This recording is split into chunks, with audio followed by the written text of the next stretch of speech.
మాజీ ముఖ్యమంత్రి, వైసీపీ అధినేత వైఎస్ జగన్మోహన్ రెడ్డి గారి భద్రత విషయంలో చాలా అలసత్వం ప్రదర్శిస్తున్నారు అంటే ఏమో అనుకున్నాం గానీ, తాజాగా ఒక పత్రికా కథనం జగన్ గారికిస్తున్న సెక్యూరిటీ మీద చదివిన తర్వాత ఇది అలసత్వం గాదు.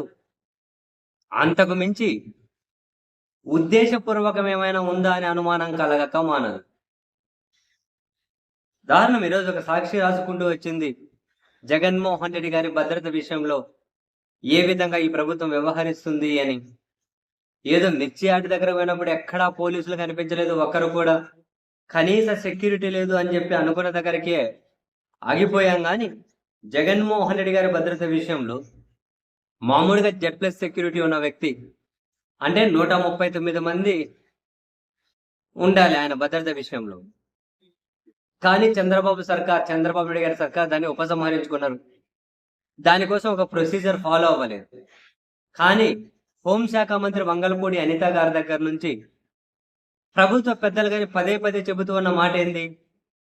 జగన్మోహన్ రెడ్డి గారి భద్రత కోసం 58 మందితో భద్రత కల్పిస్తున్నామని వాళ్ళు చెబుతూ ఉన్నారు. సో ఆ 58 మంది భద్రత కల్పిస్తూ ఉంటే, అలా 58 మందితో నిజమే అయితే ఆయనకి ఎలా భద్రత కల్పించాలి? ఆయన ఇంటి వద్ద 2+8 విధానంలో సాయుధ భద్రతా సిబ్బంది 10 మంది ఉండాలి. వ్యక్తిగత భద్రతా సిబ్బంది షిఫ్ట్‌కి 2 చొప్పున 3 షిఫ్టుల్లో 6 ఉండాలి. 1+3 విధానంలో 3 షిఫ్టుల్లో 2 ఎస్కార్ట్ టీములు పనిచేయాలి, 24 మంది. వాచర్లు 5 ఉండాలి. 2 అదనపు ఎస్పీలను తొలగించారు, ఒకే ఒక సీఐని కేటాయించారట. షిఫ్ట్‌కి 2 చొప్పున 3 షిఫ్టుల్లో 6 ఉండాలి. షిఫ్ట్‌కి 2 చొప్పున 3 షిఫ్టుల్లో స్క్రీనర్లు అంటారట, వాళ్ళు 6. అంటే 58 మందిని ఈ విధంగా కేటాయించాలి వాళ్ళు చెప్పిన దాని ప్రకారం. కానీ జగన్ గారి భద్రత విషయంలో ఎట్లా ఉందంటే తెలుసా? కేవలం 2 కానిస్టేబుల్ మాత్రం ఉన్నారట. జగన్ గారు ఎక్కడికి పోయినా ఆయనకు భద్రత ఉన్నది కేవలం 2 కానిస్టేబుల్ మాత్రమేనట.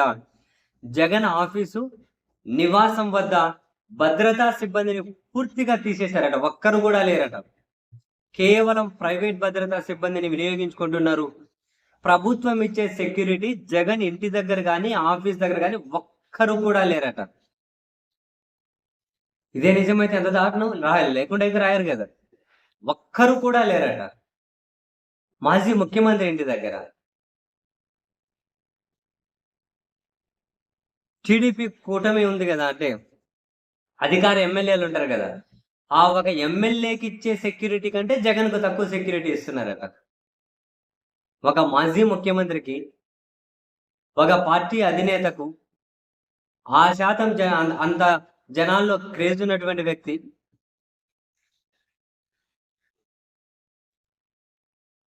ఒక్కరు కూడా సెక్యూరిటీ లేరట ఇంటి దగ్గర, ఆఫీస్ దగ్గర. ఒక సాధారణ ఎమ్మెల్యే కంటే తక్కువ సెక్యూరిటీ ఉన్నారట అధికారంలో ఉన్న ఎమ్మెల్యేల కంటే. దారుణం కదా, ఎంత దారుణం.